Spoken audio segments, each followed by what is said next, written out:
இன்னைக்கு நம்ம என்ன பார்க்க போறோம் அப்படின்னா, ஜென்ரலா நெறைய சாஃப்ட்வேர் இன்ஜினியர்ஸ் வந்து ஃபெயில் ஆகுற ஒரு பேசிக் கொஸ்டின் பத்தி தான். அது என்ன அப்படின்னா, HTTPக்கும் HTTPSக்கும் உள்ள வித்தியாசம். ஜெனரலா பார்த்தீங்கன்னா, ஒரு ஐடி இன்ஜினியர் வந்து பேசிக்கா தெரிஞ்சு வேண்டி வச்சிருக்கிற விஷயம் வந்து HTTP வெர்சஸ் HTTPS. இதுல HTTP அப்படிங்கிறது ஹைப்பர் டெக்ஸ்ட் டிரான்ஸ்போர்ட் புரோட்டோகால். இது வந்து ஒரு செட் ஆஃப் ரூல்ஸ்.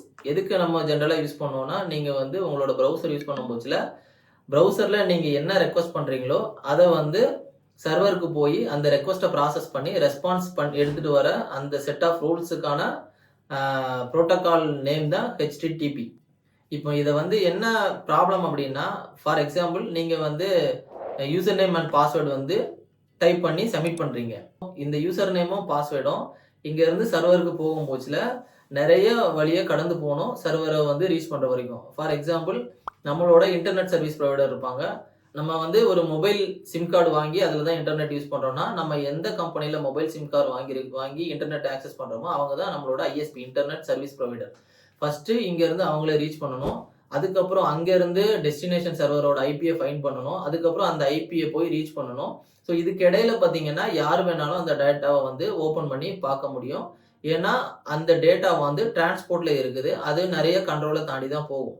இப்போ இந்த டேட்டாவ வந்து யாராவது ஓப்பன் பண்ணி பார்க்க ட்ரை பண்ணாலும், ஃபார் எக்ஸாம்பிள் ஹேக்கர் ஓப்பன் பண்ணி பார்க்க ட்ரை பண்றாரு அப்படின்னா, பார்த்தாலும் அந்த டேட்டா யூஸ்லெஸ்ஸா இருந்ததுன்னா, அத வந்து நம்ம HTTPSன்னு சொல்றோம். செக்யூர்ட் டேட்டா ட்ரான்ஸ்ஃபர் அப்படின்னு சொல்றோம். ஜெனரலா இது எப்படி ஒர்க் ஆகும் அப்படின்னா, சர்வர்ல வந்து 2 கீ வந்து ஜெனரேட் பண்ணுவாங்க. ஒண்ணு வந்து பப்ளிக் கீ, இன்னொன்னு பிரைவேட் கீ. பப்ளிக் கீ அப்படிங்கிறது வந்து எல்லாருக்குமே தெரியும். ஃபார் எக்ஸாம்பிள் நீங்க ஒரு வெப்சைட் ஆக்சஸ் பண்ணும் பட்சத்துல சர்வர்ல இருந்து அந்த பப்ளிக் கீ பிரவுசருக்கு வந்து ரீச் ஆயிடும். பிரைவேட் கீ அப்படிங்கிறது சர்வர்ல தான் இருக்கும். அது வேற யாருக்குமே தெரியாது. சர்வர்ல தான் அந்த கீ இருக்கும். இப்போ நீங்க வந்து ஒரு யூசர் நேம் பாஸ்வேர்ட வந்து சப்மிட் பண்றீங்க அப்படின்னா, இந்த பப்ளிக் கீ என்ன பண்ணும் அப்படின்னா, அந்த டேட்டாவ வந்து ஒரு பர்ட்டிகுலர் அல்காரிதம் வச்சு என்கிரிப்ட் பண்ணிடும். பண்ணிட்டு இந்த டேட்டாவ வந்து டிரான்ஸ்போர்ட் பண்ணிடும் சர்வருக்கு. ஸோ நடுவுல போகும்போதுல யாராலையும் அதை எடுத்து என்னன்னு ரீட் பண்ண முடியாது. ஏன்னா அந்த டேட்டா என்கிரிப்டட். அதை ஓப்பன் பண்ணி பார்க்குற கீ சர்வர்ல தான் இருக்குது. இடையில ஓப்பன் பண்ணி பார்க்குற யாராலையும் அதை ஓப்பன் பண்ணி பார்க்க முடியாது. இந்த அல்காரிதம் எப்படி வேலை செய்யுது அப்படிங்கிறதுக்கு ஒரு சின்ன எக்ஸாம்பிள் சொல்றேன். இப்போ ஃபார் எக்ஸாம்பிள் ஆல்வின் ஒருத்தர் இருக்கிறாரு, யோகேஷ்னு இன்னொருத்தர் இருக்கிறாரு. இப்போ ஆல்வின் என்ன சொல்றாரு யோகேஷ்ட, நான் உனக்கு 4 சீக்ரெட் கோட் அனுப்புறேன். இதை நீ எப்படி படிச்சு பார்க்கணும் அப்படின்னா, 1 அப்படின்னா நீ ஏன்னு கணக்கு எடுத்துக்கணும் ஆல்பபெட்டிக்ல.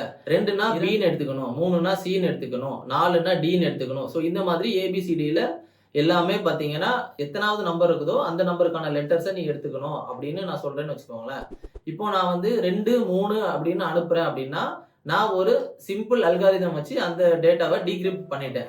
இப்போ யோகேஷ போய் அது ரீச் ஆகும் போதுலயும் 2, 3 தான் இருக்கும். ஆனா யோகேஷுக்கு தெரியும் 2, 3 அப்படின்னா B அண்ட் C அப்படின்னா. ஸோ அவரால படிக்க முடியும். இடையில யாரு பார்த்தாலும் அது 2, 3ன்னு மட்டும் தான் தெரியும்.